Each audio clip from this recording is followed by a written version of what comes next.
Hello friends, इस video में मैं चर्चा कर रहा हूँ आपके साथ शेषा साई पेपर्स के क्वार्टरली रिजल्ट्स के बारे में।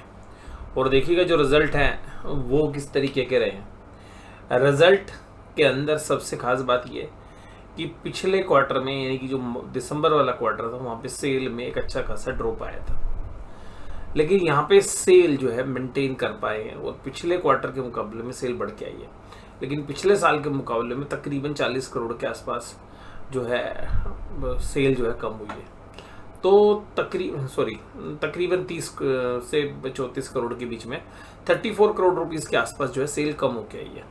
अब ये जो सेल में जो डी ग्रोथ हुई है पिछले साल के मुकाबले में, क्योंकि पेपर का बिजनेस सीजनल है, लेकिन बात ये कि यहाँ पर ना कॉस्ट बहुत ज़्यादा तेज़ी से बढ़ी है। जो इस वाली सेल के ऊपर जो सेल अभी 40 करोड़ रुपए घट गई है, माइनस में हो गई है, उसकी कॉस्ट निकालें तो मटेरियल की कॉस्ट 40 करोड़ बढ़ गई है, यानी कि सेम सेल के ऊपर खर्चा बढ़ गया है, यानी कि मैन्युफैक्चरिंग कॉस्ट। उसके अलावा 17 करोड़ की इन्वेंट्री भी है, तो 57 करोड़ के खर्चे तो आपको सीधे सीधे बढ़ते हुए नजर आए। हालांकि पावर में थोड़ी सी आपको सेविंग्स मिली हैं, अदर एक्सपेंसेस न्यूट्रल हैं, एम्प्लॉय के खर्चों में भी तकरीबन 9 करोड़ रुपए के आसपास का बेनिफिट हुआ। लेकिन कुल मिलाकर इन खर्चों ने, ये जो कॉस्ट घटी है 57 करोड़, 40 करोड़ की सेल घटी है और 57 करोड़ के खर्चे बढ़े, इन सब ने पूरे प्रॉफिट को 153 करोड़ से घटाकर 70 करोड़ पे ले आए। अब ये 70 करोड़ के प्रॉफिट पर जो ईपीएस आई है वो तकरीबन 9 रुपये के आसपास आई है, 8 रुपीज़ 83 पैसा। और पूरे साल भर की जो ईपीएस आई है कंसोलिडेटेड बेसिस पे तकरीबन 45 रुपये और स्टैंडअलोन बेसिस पे 43 रुपीज़ के आसपास आई है। अब ये जो ईपीएस है, अगर हम देखें तो शेयर का भाव क्या बनता है, तो ये शेयर का जो भाव बनता है वो तकरीबन 8 के पी रेशियो पर बनता है। लेकिन मुझे ऐसा लगता है कि ये जो वैल्यूशंस हैं ये कोई बहुत महंगी वैल्यूशंस नहीं है, बड़ी रीजनेबल वैल्यूशन है और एक सस्टेनेबल बिजनेस है। हालांकि चैलेंजेस पेपर इंडस्ट्री में रहते हैं, और अगर पूरे बिजनेस में देखेंगे तो 18% से ज़्यादा बैलेंस शीट का साइज बढ़ा है, 18% से ज़्यादा शेयर होल्डर्स का पैसा बढ़ा है after the payment of dividend. तो एक 20% साल 10 साल कोई बैलेंस शीट आपकी बढ़ती हुई नज़र आ रही है, तो मुझे लगता है कि वो एक लॉन्ग टर्म इन्वेस्टमेंट के लिए बेहतर शेयर्स रहने वाले हैं पेपर्स के लिए।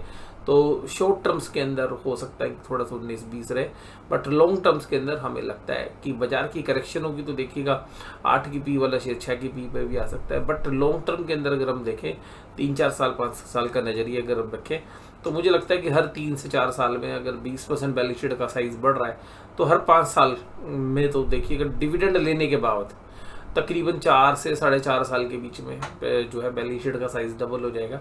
तो हम उम्मीद कर रहे हैं शेयर का भाव भी डबल होना चाहिए।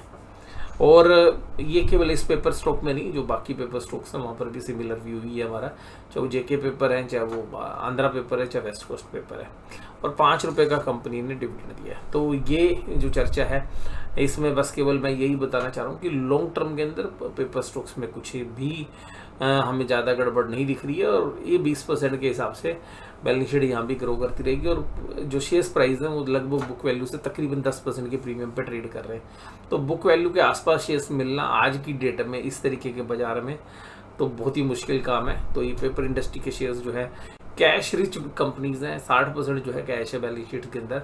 तो कुल मिलाकर हमें लगता है कि हालांकि टेक्नोलॉजी में पैसा ये इन्वेस्ट कर रहे हैं, न्यू टेक्नोलॉजी पे, मुझे लगता है कि आने वाले जो पीरियड्स हैं उसमें एक साइकिल जो है बिजनेस की वो थोड़ी सी अब बॉटम की तरफ है। बट मुझे लगता है कि 1-2 क्वार्टर के बाद ये जो चीज़ें हैं ये दोबारा से रिवाइव करती हुई नजर आएंगे। बट पेपर इंडस्ट्री एक साइक्लिकल बिजनेस है, इस बात को हम नज़रअंदाज नहीं कर सकते। पास्ट में भी देखें तो हर 4 साल के अंदर ये पेपर्स वाली जो कंपनीज हैं जिनके मैंने नाम लिए ये सब डबल हो जाती हैं। तो कुल मिलाकर बट ये स्लो पेस से चलने वाले बिजनेसेस हैं और इनके बीच में जो है कुछ जो हर्डल्स है वो आते रहते हैं।